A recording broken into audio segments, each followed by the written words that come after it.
Welcome to my city where the parents always crying. Judges sent you off, time doesn't match crimes. Nothing to the youth but the wallow in their minds. Going crazy, Poppy put your fucking body on a vine. In his backpack there's a black strap. On his phone there's Snapchat. White skin, got a black hat. Nike on the front, now he's back in his last class. Motherfuckers think it's a joke, he won't be laughed at. That's that. About to lash out with a backlash. Everybody joking, but he'll get the last laugh. Nicest kid ever, but the bully's always picking. Mama net at work and his brother was so little. He had to take a stand, went and stole his uncle gun. Wrote a letter saying, Mom and Dad, I love you much, and I love my little brother, but the bullies make it hard. Heart of a coward in the darkest of hours. Lack of self-esteem, so he walked into college. Fully loaded 9 and a bouquet of flowers. Kids started laughing, but he knew he had power. He handed out bullets like a fucking allowance. It was fucked up, it was all on the news. Another tragedy that America viewed, that could have been stopped if America viewed the real struggle against American youth. Look at Chirac, people dying in groups. Stray bullets killing kids right by the pool. If neighborhoods are safe, then they shoot up the schools. It's the mid-wild west where the young got a death wish. Money, women, weed, only thing on their checklist. Jump you 20 deep, if you got a gun you pop it.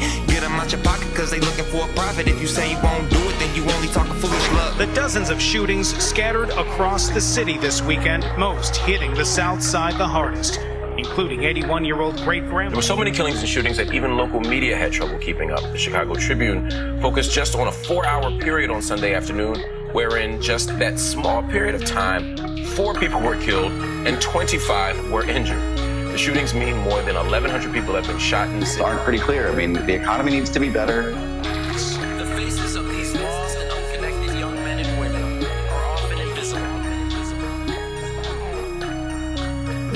Look, welcome to the jungle in the middle of the nation, where they catch your op bullets, put them to the pavement. Stay bankrupt, won't continue education. Funding for the youth and they wonder why we crazy. Nation so delicate, degraded by the media. Foolish-minded people giving in on social media. Presidential candidates are acting like comedians. Everybody's everywhere but me in the median. Fluoride in the water cause they do not like the populace. By popular demand, I'ma ink it like an octopus. We never seen eye to eye, even with binoculars. Such a cold world, everywhere I look there's obstacles. Gotta suffer just to feel the feeling of joy. Gotta stay humble like a follower practice. Live a life of morals, but I'm far from a Catholic, and I don't give a fuck if you like how I handle any situation all the time. Investigated if you're really from a ghetto. Did your family ever struggle? Did your ex-girl cheat? Does your new one really love you? How you gonna raise a kid when you always stay in trouble? It's the mid-wild west, but I think it's all America. Really feeling pressure from economic failure. Felons ready to work, get turned down in embarrassment. People able to get a job, don't even cherish it. Propaganda everywhere promoting the change, but nothing really happens in our nation and states other than diversity created by hate.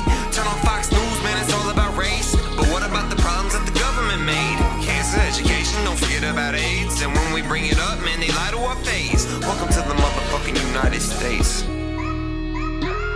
You know, when I talk to criminologists, when I talk to area specialists, they say in great frustration, we know what can prevent this. We know what works. We can literally track in cities like Chicago, Philadelphia, and elsewhere when the violence is going to happen, when the escalation is going to happen. They can track it based on weather patterns. They can track it based on the day of the week. They can track it based on holidays. Yet we don't intervene at that level. And then even perhaps in a more significant way, I would argue a more fundamental way, we know what works in terms of eliminating this stuff.